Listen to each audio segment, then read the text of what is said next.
అయ్యో, రెండు మంచి పాయింట్లు పోయినాయి కదా. అది ఆ రికార్డింగ్ చేయడం కానీ ఇప్పుడు చేసినాను. సరే, ఎట్లా తీరు ఎడిటింగ్ లో అడ్జస్ట్ చేసేయండి. మనం ఈరోజు 15వ అధ్యాయం చదువుతాం. ఒక మొదటి పారాగ్రాఫ్ చదవండి.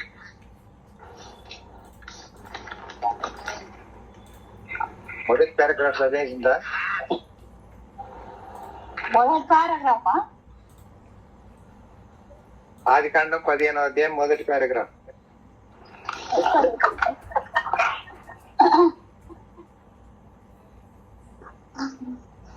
ఆదికాండము 15వ అధ్యాయము మొదటి నుండి. జరిగిన తర్వాత యెహోవా ఏంటి ఇవి జరిగిన తర్వాత నాకు ఇవి ఇవి ఇవి అనేది చాలా ఇంపార్టెంట్. మరి చదివిన సరే, నాకు వినవలేదు. 90 ఒకరు వచ్చారు. Okay okay. ఇవి జరిగిన తర్వాత యెహోవా వాక్యము అబ్రామునకును దర్శనములో వచ్చి, అబ్రామ భయపడకు, నేను నీకు కేడము, నీ బహుమానము అత్యధికమవునని చెప్పాను. అందుకు అబ్రాము, ప్రభువైన యెహోవా నాకు ఇచ్చిననేమి, నేను సంతానము లేని వాడిని, నాకేమి ఇచ్చిననేమి, ఏమి ఇచ్చిననేమి అంటే నాకేమిచ్చినా కూడా ఇది ఏమి మన్నా. దమస్కు ఎలియేజరే నా ఇంటి ఆస్తి కర్తయ్యగును కదా. మరియు అబ్రాము, ఇదిగో నీవు నాకు సంతానం ఇయ్యలేదు కనుక నా పరివారంలో ఒకడు నాకు వారసుడగునని చెప్పగా, యెహోవా వాక్యము అతని వద్దకు వచ్చి, ఇతడు నీకు వారసుడు కాడు, నీ గర్భవాసమున పుట్టబోచున్నవాడు నీకు వారసుడగునని చెప్పాను. మరియు ఆయన వెలుపలికి అతని తీసుకొని వచ్చి, నీవు ఆకాశం వైపు తేరి చూసి నక్షత్రములను లెక్కించుటకు నీ చేతనైతే లెక్కించమని చెప్పి, నీ సంతానము అలాగవునని చెప్పాను. అతడు యెహోవాను నమ్మెను, అది అతనికి నీతిగా ఎంచాడు. చాలు, ఇప్పటికే చాలు. ఇప్పుడు ఈ 14వ అధ్యాయంలో మనం అంతా చూసినాం కదా. చాలా సందర్భాలు, ఒక 3-4 సందర్భాలు. లాస్ట్ సందర్భం ఏంటంటే మెల్కీసెదెకు క్రమం అనేది ఒకటి, అహరోను క్రమం అనేది ఒకటి, యాజకత్వం గురించి చూసినాం. ఈ యాజకత్వము, అహరోను యాజకత్వము ఇశ్రాయేలుకు సంబంధించింది. మెల్కీసెదెకు క్రమము లోకమంతటికి సంబంధించింది. అందుకే ఏమన్నాడు, అతడు సర్వోన్నతులకు దేవునికి యాజకుడు అన్నాడు. మరియు షాలేము రాజైన మెల్కీసెదెకు రొట్టెను ద్రాక్షరసమును తీసుకొని వచ్చాడు. అతడు సర్వోన్నతుడైన దేవునికి యాజకుడు. రొట్టె ద్రాక్షరసం అనేది ఎన్ని సందర్భాల్లో కనబడి ఉంటుంది మనకి?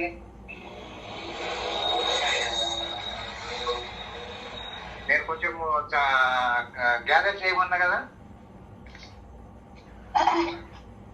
అంటే ఇప్పుడు ఆదికాండంలో పాత నిబంధనల కొత్త నిబంధనలో చాలా సార్లు వచ్చింది. పాత నిబంధనలో ఇది మెల్కీసెదెకు క్రమం చూస్తున్నాను. సరే, నేను చెప్తా, మీరు రాసుకోండి. లేకపోతే ఈ రికార్డింగ్ లో ఉన్నదాన్ని ఎడిటింగ్ లో చాలా బాగా ఎడిటింగ్ చేయాలి. ఓకేనా? ఆదికాండం 14-18 ఉంది, 110వ కీర్తనలో ఉంది, మత్తయి సువార్త 26వ అధ్యాయంలో 26 నుండి 30 వరకు ఉంది, మార్కు సువార్త 14వ అధ్యాయం 22 నుండి 24 వరకు ఉంది, లూకా సువార్త 22 నుండి 18 నుండి 20 వరకు ఉంది. యోహాన్ సువార్తలో రొట్టె ద్రాక్షారసమని స్పెషల్ గా చెప్పలేదు, కానీ ఆ సన్నివేశము 13-14 అధ్యాయాల్లో చూస్తాం మనం. తర్వాత నెక్స్ట్ 1 కొరింథీ పత్రిక 11వ అధ్యాయము 23 నుండి 25 వరకు ఉంది. హెబ్రీ పత్రికలో 5వ అధ్యాయము 6వ వచనంలో ఉంది. హెబ్రీ పత్రికలో 7వ అధ్యాయము 17వ వచనంలో కూడా ఉంది. ఇవి 8 సందర్భాలు. యోహాను సువార్తలో మాత్రం రొట్టె ద్రాక్ష రసం అనేది అట్లా డైరెక్ట్ గా కోరిలేట్ చేయలేదు యేసు ప్రభు. ఓకే, సో ఈ యాజకత్వము అనేది ఇశ్రాయేళ్లకు రొట్టె ద్రాక్ష రసం అనేది లేదు. యేసు ప్రభు చెప్పిండే తప్ప ఆ శిష్యులకి ఏం అర్థం అయిందో కాలేదో తెలియదు. ఏదైతేనేముంది శిష్యులకు అది ఎక్కువ అర్థం కాలేదు, కానీ దాని రెవల్యూషన్ అనేది యేసు ప్రభు పౌలు గారికి ఇచ్చాడు. అందుకే 1 కొరింథీ పత్రిక 11వ అధ్యాయంలో 23వ వచనం నుండి 25వ వచనం వరకు పౌలు సందర్భంలో ఏమంటున్నాడు, ఇది ప్రభు వల్ల నేను పొందితిని అన్నాడు. నేను మీకు అప్పగించిన దానిని ప్రభు వలన పొందితిని. మరి శిష్యులు ఎక్కడ అనలేదు ఈ మాట. ఎందుకు? యేసయ్య అది ఆచరించాడు తప్ప వాళ్ళకి అప్పగించలేదు. సో ఆచరించడం వేరు, అప్పగించడం వేరు. కాబట్టి అప్పగించిండు అనేది పౌలుకు అప్పగించిండు. ఎందుకు? ఆయన అన్యులకు అపోస్తలుడు. అన్యులకు అపోస్తలుడు అని మనం అంత డైరెక్ట్ గా అంటున్నాం, కానీ అన్యులకు మాత్రమే ఏం కాదు, అందరికీ అన్నమాట. ఓకే, ఎందుకంటే కొన్ని సందర్భాలు మనం అట్లా అనేసి వదిలేస్తే మరి ఇశ్రాయేళ్ల సంగతి ఏంటి, యూదుల సంగతి ఏంటి, ప్రాపర్ గా మనం అర్థం చేసుకొని ప్రయత్నం చేస్తే యేసయ్య చూసారా, నేను ఇశ్రాయేల్ ఇంటి వద్దకే పంపబడ్డాను అన్నాడు. మరి ఇశ్రాయేల్ ఇంటి దగ్గర పంపబడ్డానన్న క్రీస్తు మరి అప్పుడు ఆ కాలంలో ఉన్నోళ్ళు ఎవరున్నారు? యూదులు మాత్రమే ఉన్నారు. అందులో కొంతమంది ఇశ్రాయేల్ కూడా ఉన్నారు. మరి కృంగిన హృదయంతో వచ్చిన ఇశ్రాయేల్ కూడా ఉన్నారు. కాబట్టి ఆ 2 గోత్రాల్లో దేవుడు యేసయ్య, ఇటు దేవుడు అటు యేసయ్య 12 గోత్రాలను చూసుకున్నారు. కాబట్టి ఏ గోత్రమును వదిలిపెట్టలేదు. మరి ప్రకటన గ్రంథం 7వ అధ్యాయంలో దాని గోత్రము కనబడదు మనకు. అది వదిలేసిండు అంటే ఆ పూటకు ఆ సందర్భంలో వదిలేసిండు, కానీ ఎహెజ్కేలు గ్రంథంలో స్వాస్థ్యం ఇచ్చినప్పుడు మాత్రం అందరికి ఇచ్చాడు స్వాస్థ్యం. అందుకని అది కానీ ఇది కానీ ఏది కానీ మనం వదిలేయనికి లేదు అదనమాట. కాబట్టి యాజకత్వంలో కూడా మరి మెల్కీసెదెకు యాజకత్వంలో ఇశ్రాయేళ్లకు భాగం ఉందా లేదా? ఉన్నది. మరి ఆహారంలో ఉన్నదా లేదా? ఉన్నది. కాబట్టి ఇది మర్చిపోనికి లేదు, అది మర్చిపోనికి లేదు అనమాట. సో అటువంటి చాలా శ్రేష్టమైన మాటలు అన్నమాట ఇది. ఓకే, సరే, ఇవన్నీ అయిపోయినాయి అనమాట. ఇవన్నీ అయిపోయినాయి. ఇంకా దాని తర్వాత ఆయన సర్వోన్నతుడు దేవునికి యాజకుడు. మరి ఆయన రొట్టె ద్రాక్షరసం ఇచ్చాడు.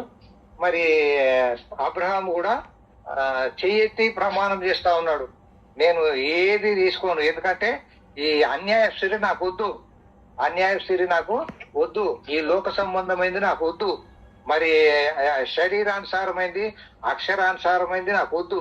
ఎందుకంటే రొట్టె ద్రాక్షరసం అనేది అటువంటి బలమైన సాదృశ్యము, సాక్ష్యం అన్నమాట.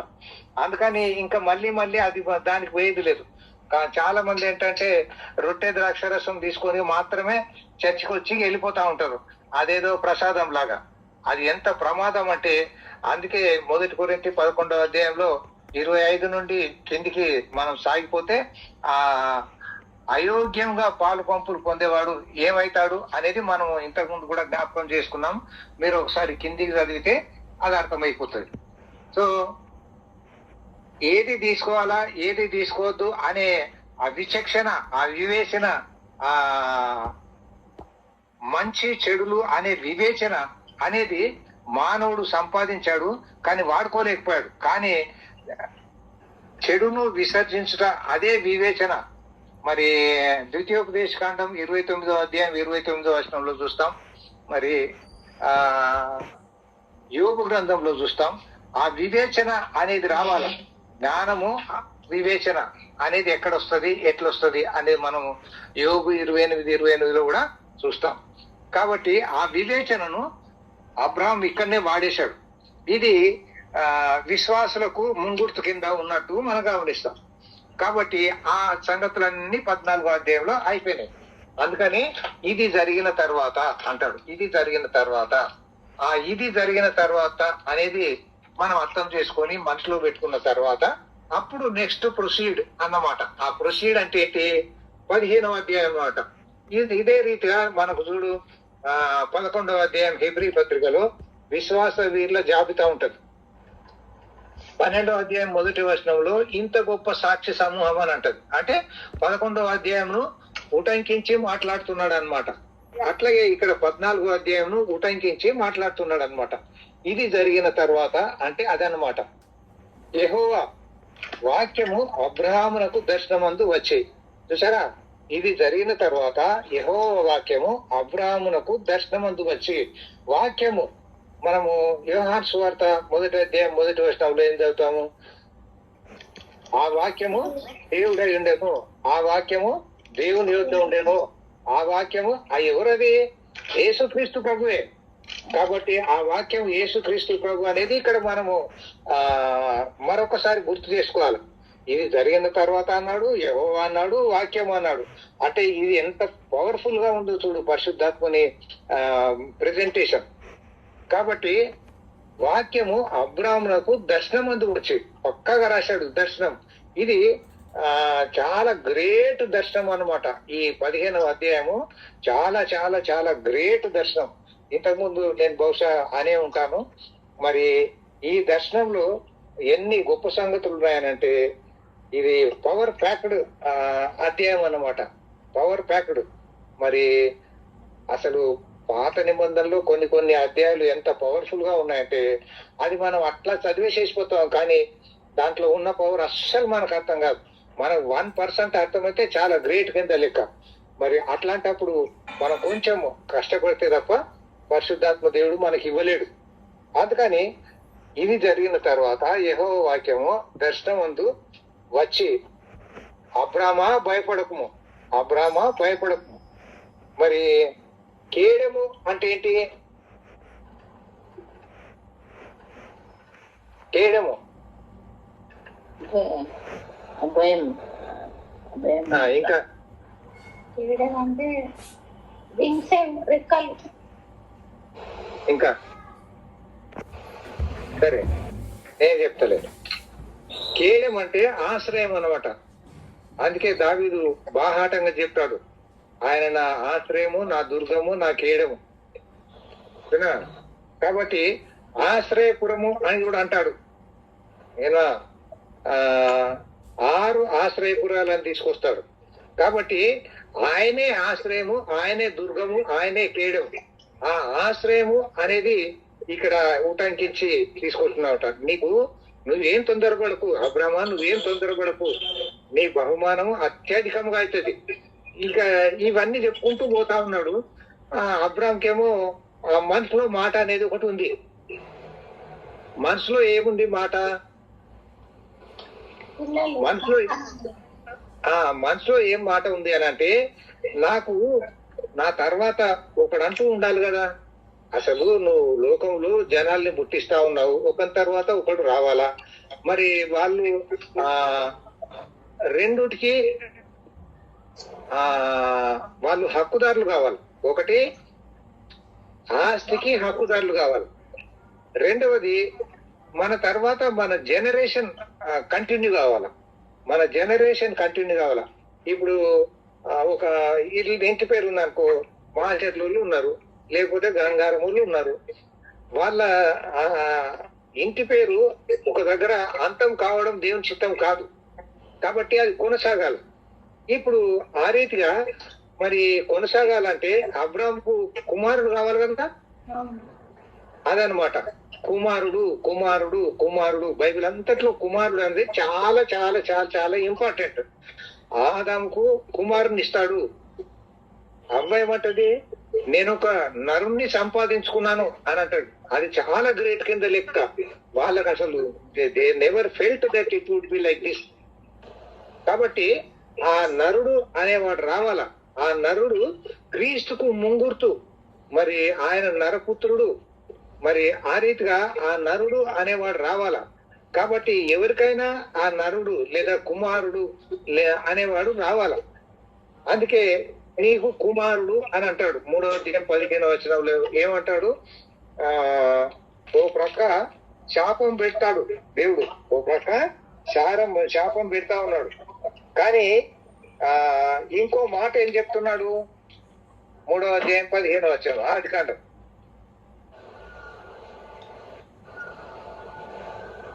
మరియు నీకును స్త్రీకిని నీ సంతానమునకును ఆమె సంతానమునకు వైరము కలుగజేసేదను అన్నాడు. మరి ఇక్కడ మనం ఏం తీసుకుంటాము? స్త్రీ సంతానము అని తీసుకుంటాము. స్త్రీ సంతానం అంటే ఎవరు? క్రీస్తు. కాబట్టి ఆదాంకు దేవుడు వాగ్దానం చేశాడు, ఆయనకు పరిశుద్ధాత్మ నింపుదల నడిపింపు ఉంది, ఆయనకు అర్థం అయింది కాబట్టి ఆయన సాటిస్ఫై అయిపోయాడు. అట్లాగే భక్తులు చాలా మంది కూడా దేవుడు ఆ పరిశుద్ధాత్మ నింపుదల నడిపింపు అనేది ఇస్తా ఉన్నారు కాబట్టి వాళ్ళు తమ మట్టుకు తమ అర్థం చేసుకున్నారు. ఆ అర్థం చేసుకున్న ఆ విషయాన్ని మరి బైబిల్లో రాయబడలేదు. బైబిల్లో రాయబడనంత మాత్రాన అది వాళ్ళకు తెలియదు అని మనం అనుకుంటే మన అమాయకత్వం అది.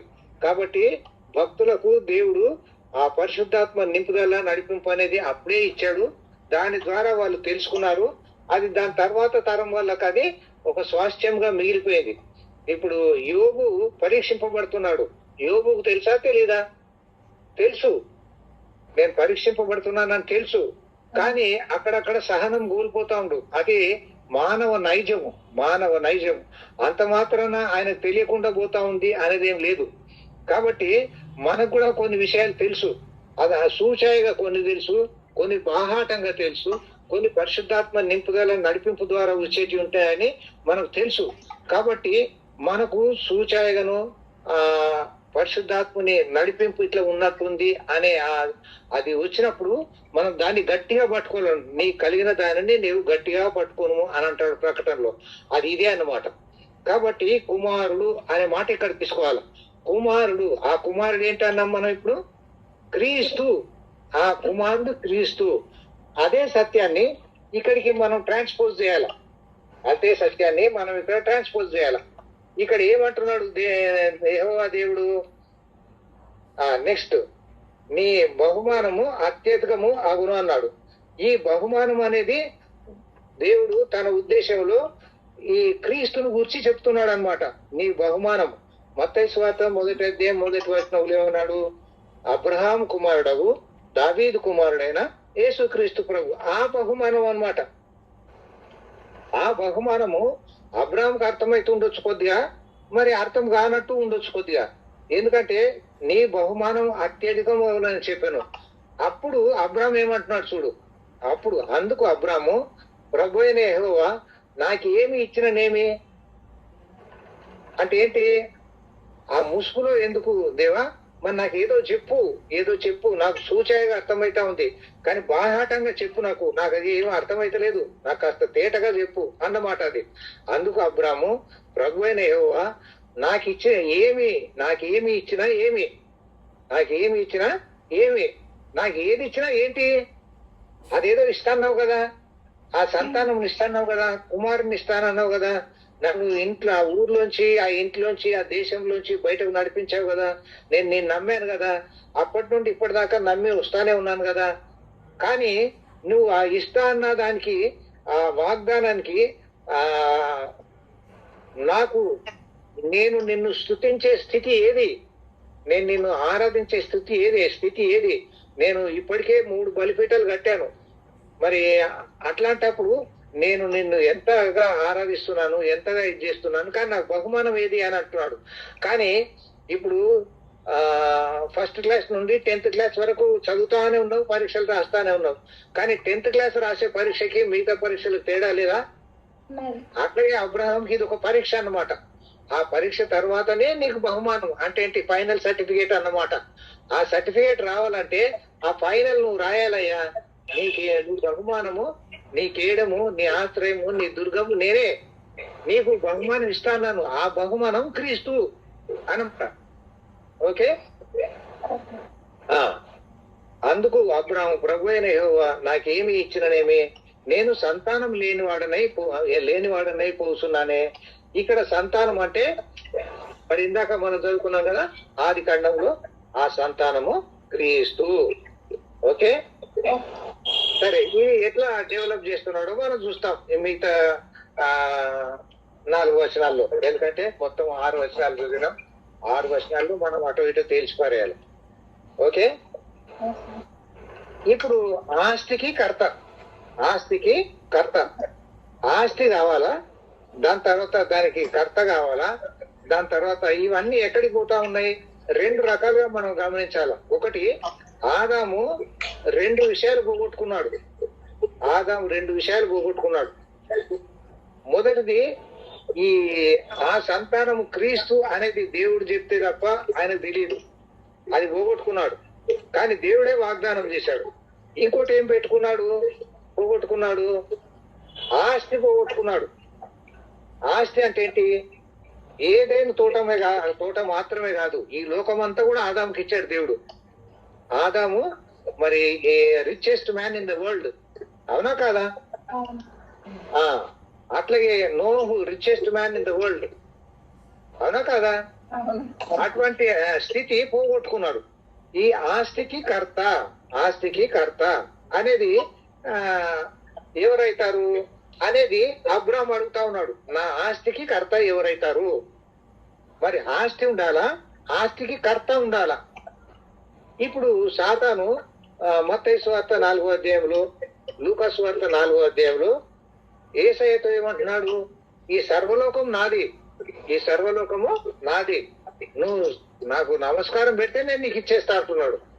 మరి అట్లా యేసయ్య నమస్కారం పెట్టాడా సాతానికి? అది కూడదు, అది దేవుని చిత్తం కాదు. అసలు సాతాను చాలా చేస్తాడు ఇట్లాంటి గిమ్మిక్కులు. మనం కూడా అమాయక చక్రవర్తులాగా మనం ప్రవర్తించకూడదు. మనకు యేసయ్యను తప్ప ఇంకెవ్వరికి ఆరాధన మనం చెల్లించలేము.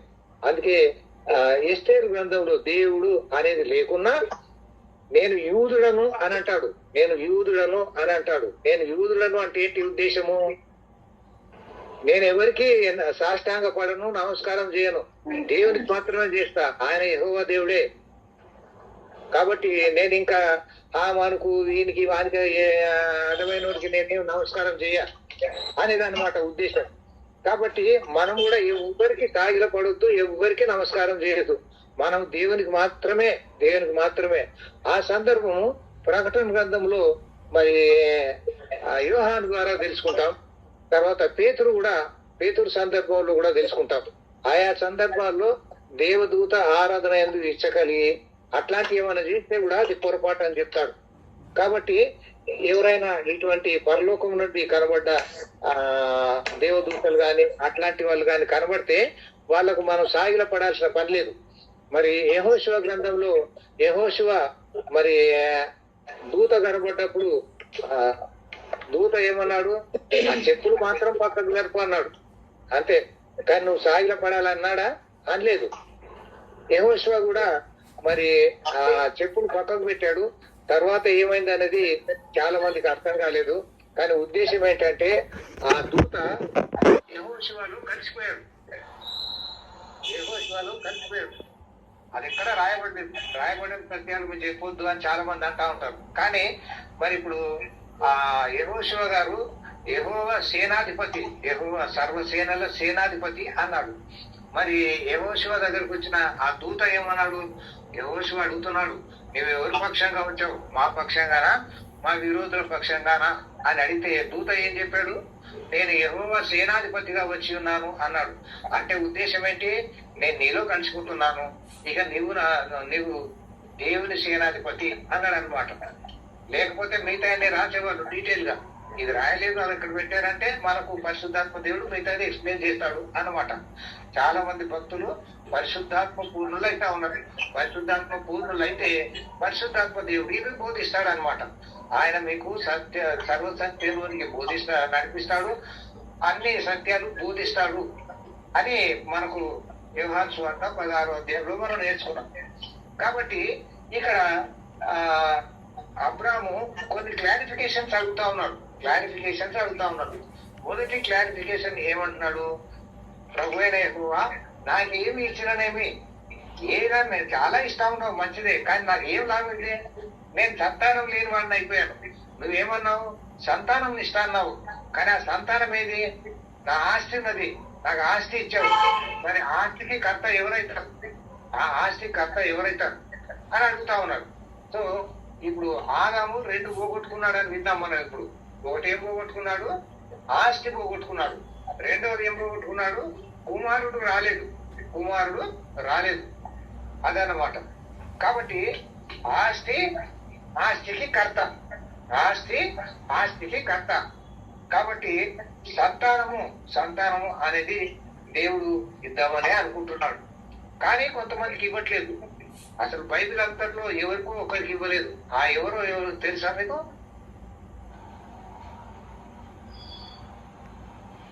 దావీదు భార్య మీకాలు. ఆమెకు తప్ప ఎవరెవరికైతే గర్భం మూసేశాడో వాళ్ళందరికీ గర్భఫలం ఇచ్చాడు. ఆ ఎందుకు మూసాడు అంటే తానిచ్చే ఫలము అది వేరుగా ఉంటుంది అని. అట్లాగే అబ్రాము కూడా ఇచ్చే ఫలము డిఫరెంట్ గా ఉంటుంది. మిగతా వాళ్ళకి ఇచ్చిన దానికంటే డిఫరెంట్ గా ఉంటుంది. ఇప్పుడు అబ్రాముకు ఫలం ఏది రాబోతుంది? ఇస్సాకు రాబోతున్నాడు. శరీర రీతిగా ఇస్సాకు రాబోతున్నాడు. కానీ ఇస్సాకు ఎవరికి ముంగుర్తు? యేసుక్రీస్తు ప్రభువుకు ముంగుర్తు. 22వ అధ్యాయంలో ఆ శిలువ సన్నివేశాన్ని మనం చూస్తాం. పక్కడు బందిగా జరిగింది అదంతా. కాబట్టి అట్లాంటి దృశ్యాలను మనము మననం చేసుకోవడము ఈ సందర్భంగా అవసరం. కాబట్టి నేను సంతానం లేని వాడని అయిపోతున్నానే అని అడిగాడు. మళ్ళీ ఇంకో మాట ఏమంటున్నాడు? దమస్కు ఎలియేజరు అనే విషయాన్ని మనము అపోస్తల కార్యం 9వ అధ్యాయంలో 3వ వచనంలో గమనిస్తాం. మరి ఈ దమస్కులో పౌలు వెళ్ళాడు. అక్కడ కన్వర్షన్ అయింది. కన్వర్షన్ అయిన తర్వాత అక్కడి నుండి ఈ యొక్క ఆత్మానుసారమైన రీతిగా నడిపింపు అనేది పౌలుకు వచ్చింది. పౌలుగా మారిపోయాడు. అక్కడే చెప్పబడలేదు. అక్కడ చెప్పవలసిన అవసరం దేవుడికి లేదు. కానీ పరిశుద్ధాత్మ పూర్ణులుగా ఉన్న వాళ్ళు అది అక్కడ అర్థం చేసుకుంటారు అన్నమాట. అక్కడి నుండి ఆస్తికి కర్త. ఇప్పుడు పౌలుకు పిల్లలు లేరు. పౌలు పిల్లలున్నారా? లేరు.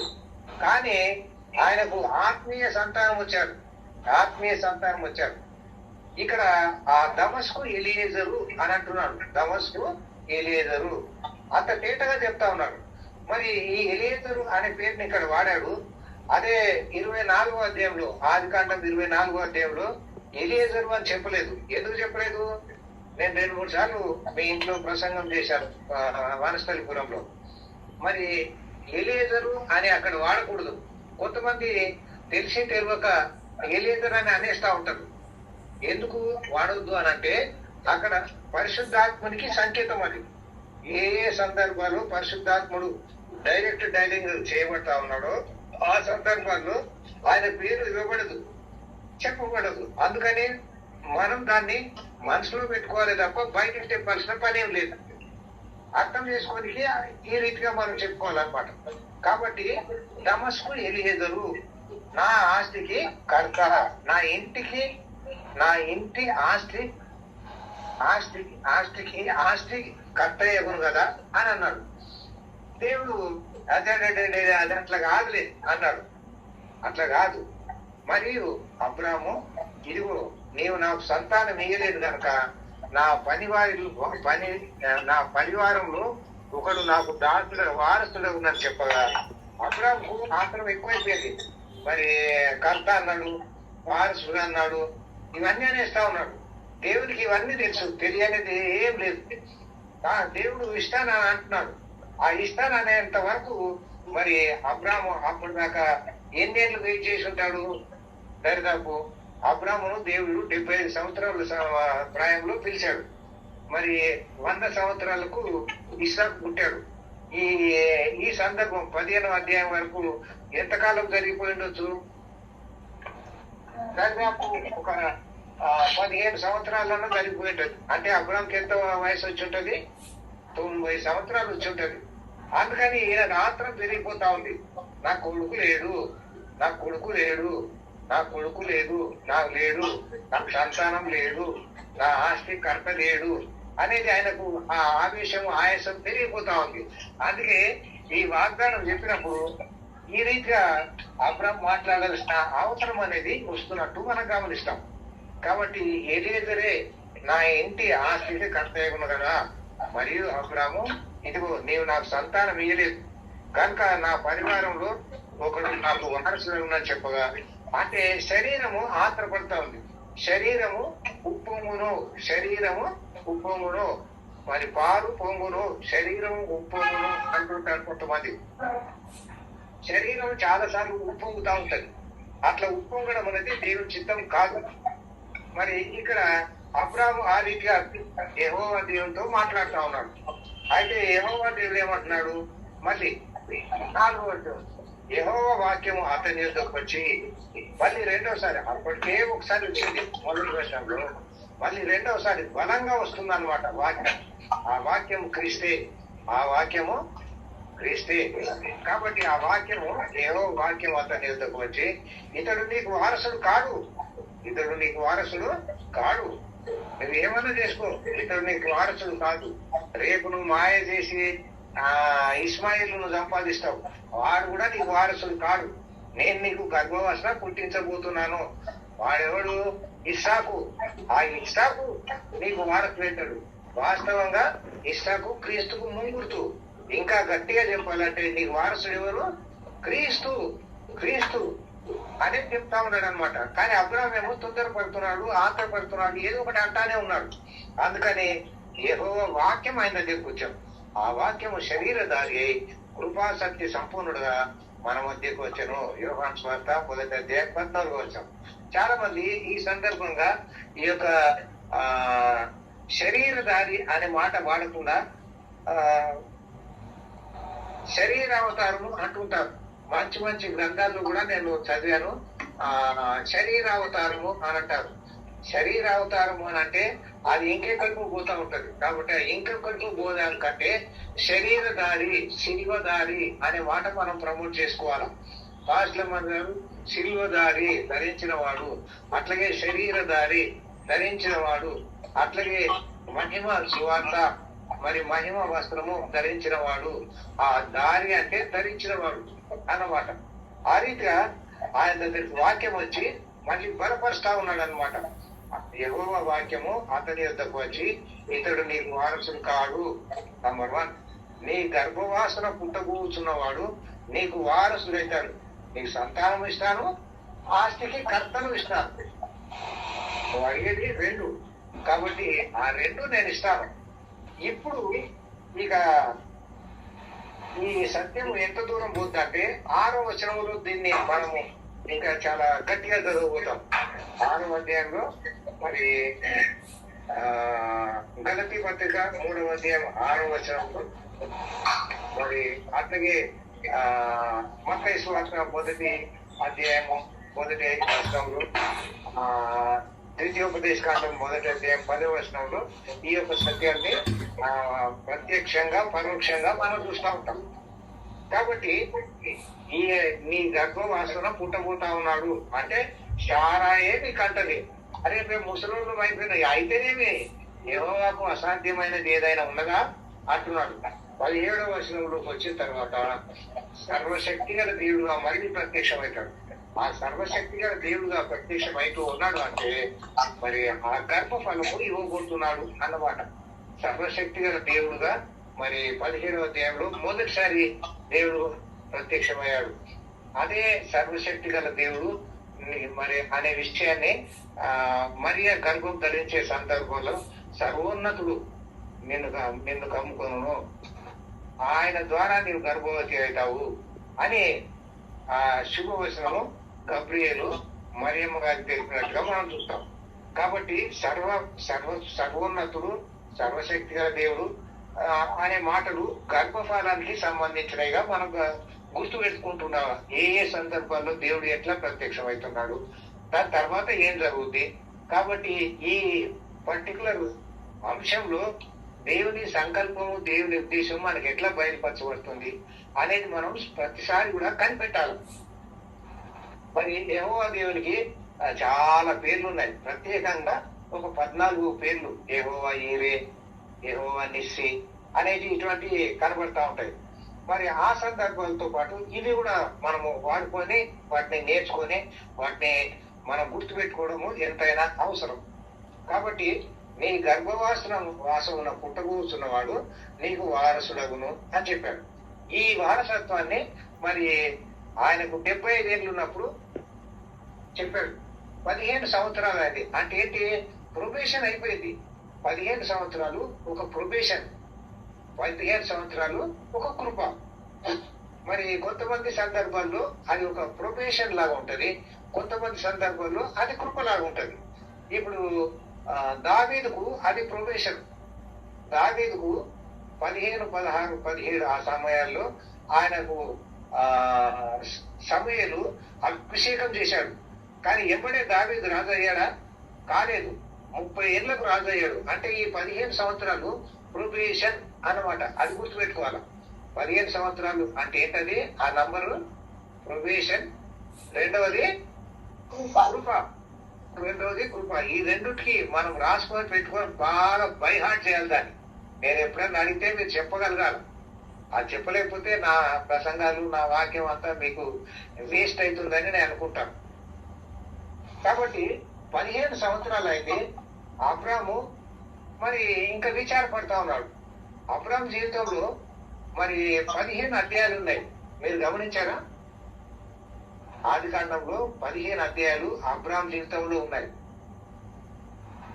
గమనించారా?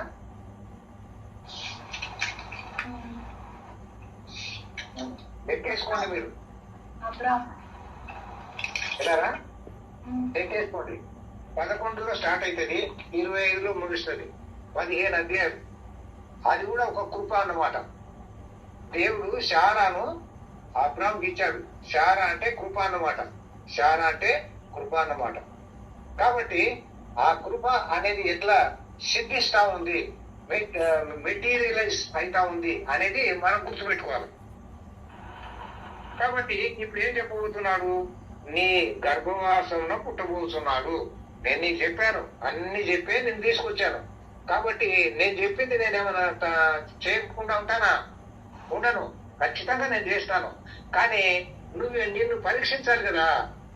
దేవుడు పరీక్షిస్తా ఉంటాడు. దేవుడు అబ్రహామును పరిశోధించాను ఎట్లనగా ఆదికాండము 22వ అధ్యాయము 1వ వచనం. దేవుడు చాలా అడుగడుగున పరీక్షలు పెడతాడు. మనం చూస్తుంటాం కదా, ఎల్కేజీ వాళ్ళకి పరీక్షలు ఉంటాయా లేదా? యూనిట్ టెస్ట్ అంటాడు, అసైన్మెంట్ టెస్ట్ అంటాడు, ఫైనల్ టెస్ట్ అంటాడు కదా. మరి అట్లాగే ప్రతి వాళ్ళకు సంవత్సరానికి 4, 6 పరీక్షలు ఉంటాయి. ఫైనల్ గా 10th క్లాస్ లో ఆ టెస్ట్ పాస్ అయితే ఇక నీ స్కూలింగ్ అయిపోయింది అన్నమాట. అట్లాగే నీకు ప్రతిసారి పరీక్షలు ఉంటాయి. అందులో నువ్వు పాస్ అయితే ఒక సర్టిఫికేట్ వస్తుంది. దాన్ని బేస్ చేసి నువ్వు ఫర్దర్ ముందుకు వెళ్ళాలి. అట్లాగే అబ్రాము కూడా చాలా పరీక్షలు వచ్చాయి. మనకు కూడా చాలా పరీక్షలు వస్తాయి. మనం నిరీక్షణతో ఉండాలి. ఒకవేళ ఉండకపోతే మరి శ్రమ దినమున నీవు కృంగిన ఎడలా నీవు చేతకాని వాడవగుదువు అంటాడు. శ్రమ దినమున నీవు కృంగిన ఎడలా నీవు చేతకాని వాడవు అవుతువు అని అంటాడు. కాబట్టి శ్రమ అనేది వచ్చినప్పుడు ఓర్పు అనేది నీకు అవసరం. కావలసిన ఓర్పును దేవుడే ఇస్తాడు. నువ్వు ఆయన తట్టు చూడాలా. వారు ఆయన తట్టు చూడగా వారికి వెలుగు కలిగేను. వారు ఆయన తట్టు చూడగా వారికి వెలుగు ఆయన తట్టు చూడాలా. మరి యెహోవా వైపు చూచి రక్షణ పొందుడి. యెహోవా వైపు చూడు. మనం ఎప్పుడు ఆయన తట్టే చూడాలా. మరి శిష్యుడైన యోహాను కూడా ఆయన తట్టే చూస్తా ఉన్నాడు. దేవుడు ఆయనకు గొప్ప దర్శనాలు ఇచ్చాడు. మరి శిష్యులు one of the best qualities కనబడేది ఈ యొక్క యోహానులోనే. ఎట్లా వచ్చినాయి అవి? ఆయన మీద ఆనుకున్నాడు, ఆయనను ఆశ్రయించాడు, ఆయనను చూచాడు, దేవుడు ఆయనకు అప్పగించాడు, తల్లినే అప్పగించాడు. యేసయ్య తల్లిని అప్పగించాడు. అంతేకాదు ఈ యొక్క ప్రకటన గ్రంథాన్ని అప్పగించాడు. చూసారా? వారు ఆయన తట్టు చూడగా వారికి వెలుగు కలిగేను. లెమ్ము తేజరిల్లుము, నీకు వెలుగు వచ్చి ఉన్నది అంటాడు. కాబట్టి నీవు తేజరిల్లాలి, ఆ వెలుగును సంతరించుకోవాలి. ఆయన వెలుగుతో పాటు ముందుకు సాగాలి. లోకం ఇచ్చే వెలుగు కాదు, ఆయన ఇచ్చే వెలుగు లోకం ఇచ్చే వెలుగు కంటే చాలా భిన్నంగా వస్తుంది. కాబట్టి అబ్రాము ఈ పరీక్షల్లో ఒక్కోసారి ఓడిపోతున్నాడు, ఒక్కోసారి ఓడిపోతా ఉన్నాడు, ఒక్కోసారి దేవుణ్ణి ఆశ్రయిస్తా ఉన్నాడు. మరి ఎక్కడెక్కడ ఓడిపోయాడు, ఎక్కడెక్కడ గెలిచాడు అనేది మనం చూసుకుంటూ పోవాలి. మరి దావీదు కూడా 17 యుద్ధాలు చేయాల్సి వచ్చింది. చాలా సార్లు ఆయన వెనుక ముందు అయ్యాడు. కానీ ఏ యుద్ధంలో కూడా దావీదు ఓడిపోలేదు. దావీదు ఏ యుద్ధంలో కూడా, ఈ 17 యుద్ధాల్లో కూడా దేవుడు ఆయనను గెలిపించాడు. మనల్ని కూడా గెలిపిస్తాడు. నేను నీ కేడము, నీ ఆశ్రయము, నీ దుర్గము నేనే అంటున్నాడు. కాబట్టి అబ్రాహాము కూడా ఏమంటున్నాడు? నేను నీ కేడము, నేను నీ ఆశ్రయము, నీ దుర్గము, నా దగ్గర ఉండు, నువ్వు అటు ఇటు చూడకు, లోకం తట్టు చూడకు, నీ భార్య మాట వినకు, ఐగుప్తు పోకు. ఈ మాటలన్నీ అబ్రాహాము గుర్తుపెట్టుకోవాలి. కానీ అబ్రాహాము ఏం చేస్తున్నాడు? కొన్ని సందర్భాల్లో వెనుక తగ్గిపోతా ఉన్నాడు. కాబట్టి మరొకసారి దేవుడు ఈ యొక్క అధ్యాయంలో బలపరుస్తా ఉన్నాడు. కాబట్టి ఇప్పుడు ఏమంటున్నాడు? 5వ వచనం, మరియు ఆయన వెలుపలికి అతన్ని తీసుకొని వచ్చి, ఎక్కడి నుండి తీసుకొని వచ్చాడు? ఆయన గుడారంలో ఉన్నాడు. ఆయన ఎక్కడ ఉన్నాడు? గుడారంలో ఉన్నాడు. గుడారంలో ఉన్నాడు. అబ్రాహాము ఎప్పుడు గుడారాల్లో ఉంటాడు. మరి 18వ అధ్యాయంలో కూడా ఆయన గుడారంలో ఉన్నాడు. మరి ఎప్పుడైతే 3 విజిటర్స్ వచ్చారో అప్పుడు బయటకు వచ్చాడు. ఆయన గుర్తుపట్టగలిగాడు. అంటే గుర్తు ఎట్లా పట్టగలిగాడు? ఆయన పరిశుద్ధాత్మ పూర్ణుడు. లేకపోతే ఆయన ఇంట అలవరచబడి ఇంట పుట్టి 318 మంది విశ్వాసులు యుద్ధము ఎట్లా చేస్తా ఉన్నారు? ఎంతో మందిని ఓడించాడు. కాబట్టి ఆయన విశ్వాస వీరుడు, వాళ్ళందరూ విశ్వాసులు. అంతేకాక మరి అబ్రాహాముకు బలమైన సాక్ష్యం ఉంది. అటువంటిప్పుడు ఇంకా బలపరుస్తా ఉన్నాడు దేవుడు. ఇప్పుడు ఇంకా బలపరుస్తూ ఏం చేస్తున్నాడు? మరియు ఆయన వెలుపలికి అతన్ని తీసుకొని వచ్చి, ఇంకా లోపల ఉంటే ఆ గుడారం ప్రభావం ఉంటది. ఆ గుడారం ప్రభావం ఉంటది. అంజూరపు చెట్టు కింద ఉంటే అంజూరపు చెట్టు ప్రభావం ఉంటది. అంజూరపు చెట్టు అంటే అంజూరపు చెట్టు మరి ఇశ్రాయేలుకు సాదృశ్యం. చెట్టు మతానికి సాదృశ్యం. ఆకులు ఆచారాలకు సాదృశ్యం. ఆకులు ఆచారాలు. అందుకే నతనేయులను దాని కిందికి వెళ్ళి బయటకు లాక్కొచ్చాడు దేవుడు. అప్పుడు నతనేయులకు బాగా అర్థమైంది. అప్పటిదాకా నతనేయులకు బాగా అర్థం కాలేదు. అట్లాగే మనం కూడా మతం కింద ఉన్నప్పుడు, ఆచారాల కింద ఉన్నప్పుడు మనకు అర్థం కాదు. దాని ప్రభావం ఎక్కువ ఉంటుంది. అట్లాగే ఈ యొక్క సర్పం ప్రభావం ఎక్కువైంది ఆ చెట్టు మీద. ఆ సర్పం కూర్చున్నది, అవ్వతో మాట్లాడుతా ఉంది. మరి అప్పుడు సాతాను ప్రభావం ఎక్కువైంది. మరి అమ్మకు సరిపోలేదు. ఇది మీకును మాకును చాలదేమో అన్నట్లు అయిపోయింది. ఎందుకు? సగం సగం. చాలా మంది సగం సగంలో ఉంటారు.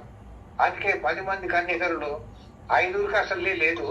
ఇంకా మిగతా 5కి ఇది మీకును మాకును చాలదేమో అన్నట్టుంది. మన పరిస్థితి అందరికీ అట్లాగే ఉంటది. కాబట్టి అబ్రాహాము పరిస్థితి కూడా దరిదాపు అట్లాగే ఉందన్నమాట. అందుకని నేను నీకు కేడము, నేను నీకు ఆశ్రయము, నేను నీకు దూరము. అందుకని నువ్వు ఈ గుడారం కూడా పెట్టుకోక. యోనా పందిరి వేసుకున్నాడు. అది పందిరి నీడనిచ్చిందా? చల్లని నీడను ఇవ్వలేదు.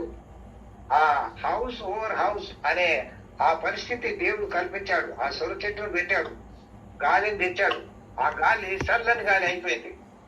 అది ఎయిర్ కండిషన్ లాగా ఉంది అప్పుడు యోనాకి. అప్పుడు ఆయన సేద తీరాడు. కాబట్టి మనం సేద తీరాలంటే ఆయన ఇచ్చేది మనం పొందాలి. అదిగా అబ్రాహాము కూడా సేద తీరాలంటే దేవుడు ఏం చేస్తున్నాడు? నీవు ఇక్కడ కాదయ్యా, నా దగ్గర సేద తీరాన్ని బయటకు లాక్కొచ్చాడు. ఏమంటున్నాడు? నీవు ఆకాశం వైపు తేరి చూచి, ఆకాశం వైపు చూడాలి, యెహోవా వైపు చూడాలి. ఆకాశం వైపు తేరి చూచి నక్షత్రములను లెక్కించుటకు నీ చేతనైతే లెక్కించమని చెప్పి. చూసారా? నువ్వు లోపటుంటే నక్షత్రాలను లెక్కించగలవా? లెక్కించలేవు. ఇంతకీ నక్షత్రాలు అంటే ఏంటి? దానియేలు గ్రంథం 12వ అధ్యాయం 3వ వచనం. బుద్ధిమంతులు ఆకాశమందలి జ్యోతుల వలె ఉందురు. బుద్ధిమంతులు ఆకాశమందలి జ్యోతుల వలె ఉందురు. ఆది కాండంలో ప్రథమ జ్యోతి అని యోసేపుకు పేరుంది. ఆది కాండంలో ప్రథమ జ్యోతి అంటే ఆ రీతిగా వెలగాలి అన్నమాట.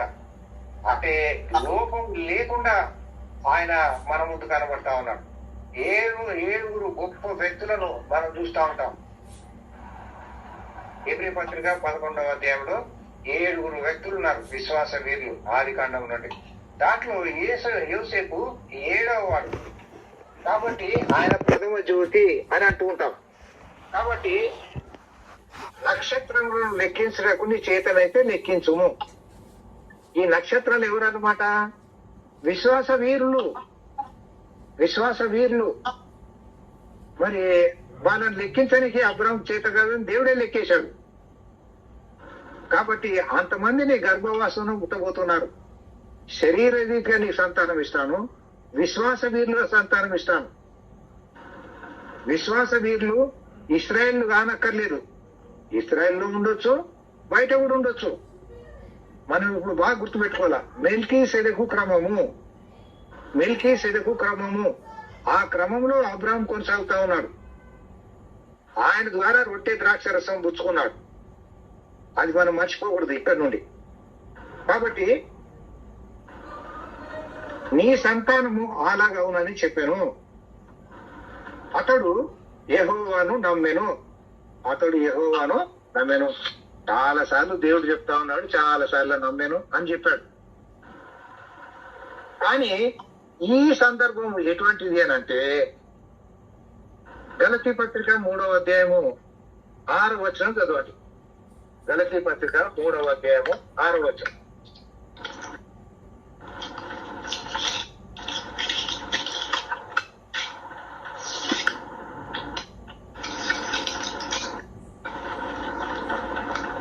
అబ్రహాము దేవుని నమ్మెను, అది అతనికి నీతిగా ఎంచబడింది. ఇది ఏమైండొచ్చు?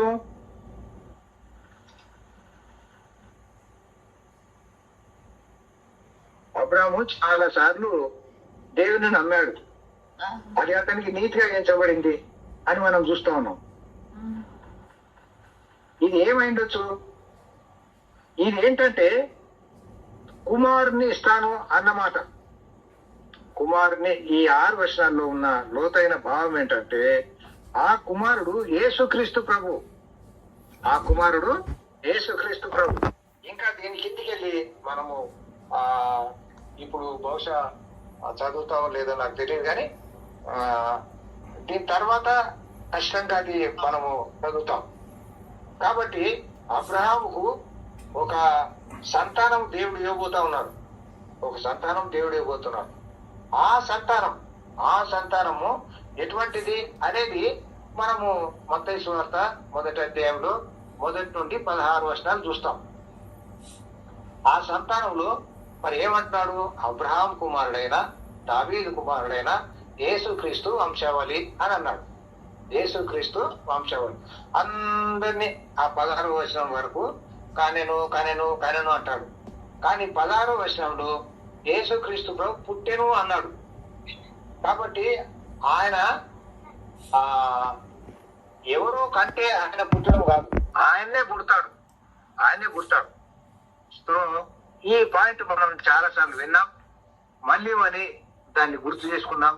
అది ఎట్లా సంభవం అయింది అనేది మనం గుర్తు చేసుకుంటే మనకు అక్కడ ఆ లోతైన భావం అనేది ఏంటో మనకు అర్థమవుతుంది. కాబట్టి ఆ రీతిగా మరి ఆయనకు సంతానము ఇస్తాను అని అన్న మాట అబ్రహాము నమ్మాడు. అది అన్నమాట. అతడు యెహోవాను నమ్మెను, ఆయన అది అతనికి నీతిగా ఎంచెను. అదనమాట. చాలా సార్లు నమ్మాడు అబ్రహాం, చాలా సందర్భాల్లో నమ్మాడు. కానీ ఈ సందర్భం ఏంటి? ఆ కుమారుడు ఎవరు? యేసుక్రీస్తు ప్రభు. ఇస్సాకు కాదు. ఇస్సాకును గురించి ఆయన వాగ్దానం చేయడం చాలా తక్కువ. దేవునికి ఇస్సాకును గురించి వాగ్దానం చేయడము చాలా తక్కువ. నీకు సంతానం ఇస్తానంటే ఆ సంతానం ఎవరు? యేసుక్రీస్తు ప్రభు. అది మనం మర్చిపోకూడదు. ఆ సంతానము క్రీస్తు అనేది మనం గుర్తుపెట్టుకోవాలి. ఆది కాండంలో 3వ అధ్యాయంలో కూడా 15వ వచనంలో ఆ సంతానము క్రీస్తు అని నేర్చుకున్నాం. ఇక్కడ కూడా ఆ సంతానము క్రీస్తు అని మనం గుర్తుపెట్టుకుందాం. మరి అందుకే 2 సార్లు వాక్యము వాక్యము అని వచ్చింది. మొదటి వాక్యంలో, మొదటి వచనంలో ఇవి జరిగిన తర్వాత యెహోవా వాక్యము అంటే క్రీస్తు. తర్వాత మళ్ళీ ఎక్కడొచ్చింది? 4వ వచనంలో యెహోవా వాక్యము అతని యొద్దకు వచ్చి. ఆ వాక్యం అంటే ఎవరు? క్రీస్తు. అట్లా మనం గుర్తుపెట్టుకుందాం. ఆ వాక్యము శరీరధారి అయి, శరీరధారి అంటే శరీరము ధరించుకొని ఇదిగో అబ్రహాం సంతానం, అబ్రహాం కుమారుడైన దావీదు కుమారుడైన యేసుక్రీస్తు ప్రభు. అంటే అబ్రహాంకు వాగ్దానం ఇచ్చాడు, దావీదులో నెరవేర్చాడు. చూడండి, 1500 సంవత్సరాల గ్యాప్ ఉంది అబ్రహాంకు మరి దావీదుకు, యేసుక్రీస్తు ప్రభు. ఇంత గ్యాప్ తోని దేవుడు వాగ్దానం చేస్తున్నాడు, వాళ్ళకు నెరవేర్పు చేస్తా ఉన్నాడు. దేవుడు ఏం ఆతపడు. దేవుడు ఆయనకి ఎట్లుంటదంట? పేతురు చెప్తాడు, 1000 సంవత్సరంలో ఆయనకి ఎట్లుంటదంట? 1 దినం గడిచిపోయిందయ్యా అన్నట్టుగా ఉంటదంట. మనకేమో అసలు ఇన్ని జనరేషన్స్ అయిపోయినాయి కదా అని అనుకుంటాం, కానీ దేవునికి ఎట్లుంటదంట? 1 దినం. కాబట్టి ఆయన చాలా గొప్పవాడు, ఆయన లెక్కలు మనం వేసుకోలేము. కాబట్టి అది అతనికి నీతిగా ఎంచెను. దేవుణ్ణి నమ్మాడు. అంటే ఏంటి? నీ గర్భంలో పుట్టబోయేది ఇస్సాకు కాదు గాని యేసుక్రీస్తు ప్రభు. అది అతను నమ్మాడు. ఆ రీతిగా దేవుడు మరి ఒకటి చూపిస్తాడు, దానికంటే మరి శ్రేష్టమైన దాన్ని ఆయన వాగ్దానం చేస్తున్నాడు అని మనం అర్థం చేసుకోవాలనేది ఆయన యొక్క ఉద్దేశం. కాబట్టి ఈ రోజుకు మరి ఇక్కడ ఆపేద్దాం మనం. ఎందుకంటే మనం ఇంకా ముందుకు పోతే అటు ఇటు కాకుండా అయిపోతాం. కాబట్టి ఇది ఇక్కడ ఆపేద్దాం. మరి ఇక్కడ ప్రత్యేకించి క్రీస్తు క్రీస్తు క్రీస్తు అని మనము గుర్తు పెట్టుకుందాం. మరి ఆ రీతిగా జరిగిన తర్వాత మరి ఇంకా మనం ఒక 2 మాటలు గుర్తు చేసుకోవాలని నేను కోరుతా ఉంటాను. ఇప్పుడు మనము గుర్తు చేసుకోవాల్సి ఏంటంటే యోహాను సువార్త 3వ అధ్యాయము 16వ వచనం. యోహాను సువార్త 3వ అధ్యాయము 16వ వచనం. అట్లాగే గలతీ పత్రిక 3వ అధ్యాయము 16వ వచనం. అట్లాగే మలాకి గ్రంథము 3వ అధ్యాయము 16వ వచనం. ఈ 3 చదువుకోండి. ఈ 3 మీరు చదువుకున్న తర్వాత దీంట్లో శ్రేష్టమైన సంగతి మనకు కనబడతా ఉంటారు. మరి ఈ శ్రేష్టమైన సంగతులు దీనికి మనము అనుసంధానం చేసుకొని మనం ముందుకు సాగుదాం. మరి అట్లయితే మనం నేర్చుకున్న ఈ యొక్క మాటలు చాలా శ్రేష్టమైనవి. ఆ శ్రేష్టమైన మాటల్ని మనం జాగ్రత్తగా పరిశోధించి మరి బెరయ క్రైస్తవుల వలె ఉండటకు దేవుడు తన కృప మనకిచ్చును గాక. మరి ప్రార్థన అంశాలు ఏమన్నాయా? రేపు అమ్మనేది